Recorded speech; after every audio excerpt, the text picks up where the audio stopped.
Viewers, welcome to my YouTube channel. আজ আমি ABTA 2023-24 ফিজিক্সের এসসি 221 পেজের এমসিকিউ এসএকিউ নিয়ে আলোচনা করব। তো শুরু করা যাক। প্রথম প্রশ্ন বলেছে দেখো যে ই মানের একটি সুষম তড়িৎ ক্ষেত্রে কিউ আধান ও এম ভরযুক্ত একটি ইলেকট্রনের উপর তড়িৎ বল তার ওজনের সাথে সমান, তাহলে ইর মান কত হবে এগুলো বলেছে। তাহলে তড়িৎ বল আমরা কত জানি না, কিউ ইন্টু ই। যেহেতু এখানে তড়িৎ ক্ষেত্র সুষম তড়িৎ ক্ষেত্র বলেছে এবং আধান বলেছে, তাহলে বল পেয়ে গেলাম কিউ ইন্টু ই। সেটা কার সাথে সমান? ওজনের সাথে সমান, মানে এমজির সাথে সমান। তার মানে এক্ষেত্রে আমরা দেখতে পাচ্ছি ই সমান হচ্ছে কিউ দিয়ে ভাগ করে দাও এমজি এমজি এমজি ই সমান এমজি বাই কিউ। এবারে আমরা এখানে তাহলে কোন অ্যান্সারটা হবে না, এর অ্যান্সারটা এমজি বাই কিউ। দুয়ের দিকে কি বলেছে দেখো, বলেছে 100 মাইক্রোফ্যারাড ধারকত্ব সম্পন্ন ধারককে 8 × 10⁻18 কুলম আধান দিতে কার্য কত করতে হবে। তাহলে কীভাবে করবে না, ডাব্লিউ সমান আমরা জানি half Q square by C. তাহলে এখানে হাফ আর কিউ মানে কত, এখানে কিউ মানে বলে দিয়েছে 8 × 10⁻18 কুলম। তাহলে এটা স্কোয়ার করেছি। আর 100 মাইক্রোফ্যারাড মানে হচ্ছে 100 × 10⁻6। তাহলে এখানে কাটাকাটি পড়ে থাকবে 32 × 10⁻22 জুল, মানে অপশান 2 বিটা এখানে ঠিক হয়ে যাবে। এটা আগেও করেছি এই প্রশ্নটা। আচ্ছা, এরপরে দেখো বলেছে এখানে একক বের করতে দিয়েছে। দেখো বলেছে একটি ইলেকট্রনের সচলতা মানে মোবিলিটির এসআই একক কত। মোবিলিটি সমান আমরা কি জানি না, ভিডি বাই ই। তাহলে এখানে ভির একক কি, মিটার সেকেন্ড ইনভার্স, আর তড়িৎ ক্ষেত্রে একক ভোল্ট পার মিটার।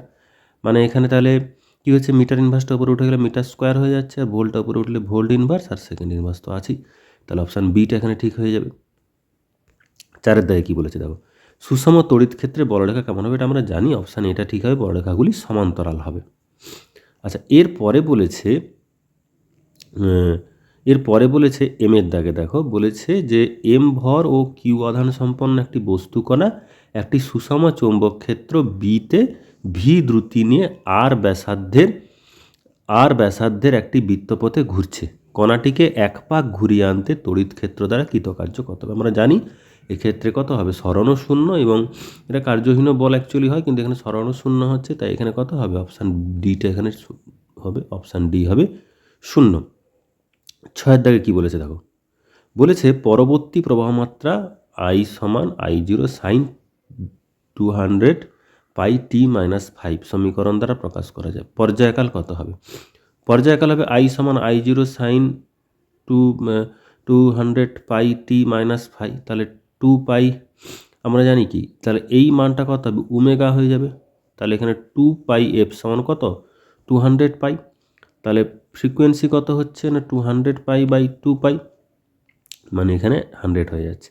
তার মানে পর্যায়কাল কত হবে, 1/f, মানে 1/100। তাহলে কত আসছে, 1.01 সেকেন্ড, মানে অপশান বিটা এখানে ঠিক হচ্ছে। আচ্ছা, এরপরে বলছে ছয়ের দাগে দেখো, যে তড়িৎ চুম্বকীয় তরঙ্গ উৎপন্ন, এটা আমরা জানি সবাই যে একটা আধান যদি ত্বরণ নিয়ে চলে তাহলে সেখান থেকে হবে, মানে ত্বরান্বিত আধান কর্তৃক হবে তড়িৎ চুম্বকীয় তরঙ্গ উৎপন্ন হবে। আচ্ছা, তারপরে বলেছে একটি কাঁচের প্লেটের মধ্যে গতিশীল একটা আলো, তো তার সেই কাঁচের প্লেটটা কত না টি, তার বেধটা প্রতিসরাঙ্ক হচ্ছে মিউ। যদি শূন্য মাধ্যম থেকে আলোর গতিবেগ সি হয়, তাহলে কাঁচের প্লেট পার হতে আলোর কত সময় লাগবে। তাহলে বলেছে আলোকীয় পথ কত হবে, কতটা পথ যেতে হবে ওই কাঁচের প্লেটের মধ্য দিয়ে, না তার বেধ ইন্টু তার যে প্রতিসরাঙ্ক আছে মিউ ইন্টু টি, টি মানে কিন্তু এখানে বেধ, তাহলে এটা আলোকীয় পথ। তার গতিবেগ কত না সি, তাহলে নির্ণয় সময় কত হবে, আলোকীয় পথ বাই গতিবেগ শূন্য মাধ্যমে যেটা হয়, তাহলে মিউ টি বাই সি, তাহলে এটাই হবে তার সময়, নির্ণয় সময়। এবারে তাহলে এখানে অপশান কি কোনটা ঠিক হবে, অপশান সিটা ঠিক হবে, মিউ টি বাই সি। এরপরে বলেছে কোনটি হাইগেন্সের তরঙ্গ তত্ত্ব দিয়ে ব্যাখ্যা করা যায় না, এটা আমরা জানি হাইগেন্সের নীতি ব্যাখ্যা করতে পারে না সমবর্তন। এখানে যে অপশানগুলো দিয়েছে সেটা হবে অপশান ডিটা এখানে হবে সমবর্তন। আচ্ছা, 10-এর দাগে কি বলেছে দেখো, যে কোনো একটি মাধ্যমের জন্য সমাবর্তন কোণ বলে দিয়েছে কত না 60 ডিগ্রি, এর সংকট কোণের মান কত হবে, কি করে বের করবে না, আমরা যা দেখো যে প্রতিসরাঙ্ক সমান কত tan IP, ট্যান আইপির মান কত 60 ডিগ্রি, মানে ট্যান 60 ডিগ্রি মান কত √3। তাহলে প্রতিসরাঙ্ক কত হবে 1/sin θc, sin θ সমান কত হবে 1/μ।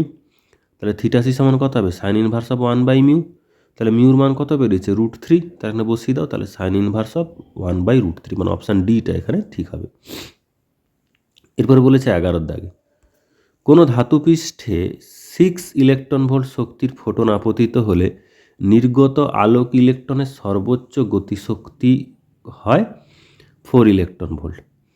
ভোল্ট এককের নিবৃত্তি বিভবের মান কত? আমরা জানি টোটাল যে মানে সর্বোচ্চ গতিশক্তি সমান কত, EV0 সমান 4 ইলেকট্রন ভোল্ট। তাহলে এখানে V0 সমান কত হবে 4 ভোল্ট, মানে অপশান বিটা এখানে ঠিক হবে। 12 দাগে বলেছে হাইড্রোজেন পরমাণু রেখা বর্ণালীর সংখ্যা কত হবে? অপশান এটা এখানে ঠিক হবে অসংখ্য। 13 দাগে দেখো খুব সোজা প্রশ্ন দিয়েছে যে 29 যে 10 যেটা হচ্ছে ডেসিমাল, তার দিক সংখ্যা কত হবে? তাহলে কী করবো, প্রত্যেকে 2 দিয়ে করো। তাহলে নিচ থেকে 2 দিয়ে করলে আমরা দেখতে পাচ্ছি, আমরা পাচ্ছি কত আলটিমেট মান, এটা সবাই জানো তাই আর বললাম না, 111012। অপশান বিটা এখানে ঠিক হয়ে যাবে। আচ্ছা 4 দাগে কি বলেছে, একটি দীর্ঘ দূরত্ব সম্প্রচারে কোনটি দ্বারা সম্ভব না? আমরা জানি ভূমি তরঙ্গ দ্বারা সম্ভব নয় দীর্ঘ দূরত্বের ক্ষেত্রে।